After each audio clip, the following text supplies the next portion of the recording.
Berkarat teruk lah. Ni berlubang dah ni. Okey lah. Ini bukan dah hilang dah ni.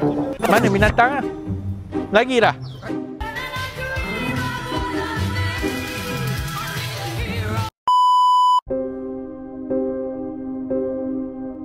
Berkarat teruk lah. Ni berlubang dah ni. Yelah dah pecah habis. So kemas kat mana? Kemas kat situ babi tu. Ni bawah ni. Ni memang dekat lah. Memang dekat. So kalau kata tu tempat menunggu ibu bapa kat situ. Okey. So sementara tu anak-anak dia boleh main kat sini lah. Perpaduan dengan tadi kata. Tapi itulah memang dah teruk sangat dah ni.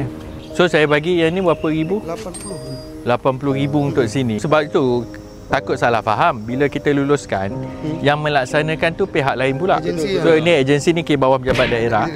Jadi memang kalau betul harga tu kena make sure dia setimpal dengan 80,000 lah. Itu at least tahun ni untuk taman permainan di sini kita dapat bagi kepada Taman Seri Setulang PPI Iskandar. Diharapkan pihak pengurusan boleh satu make sure kontraktor tu buat ikut spek yang kita ada lah, kita pantau. Tapi yang kedua maintenance tu kena tolong bantu jugalah sebab tak naklah setahun dua dah rosak ni.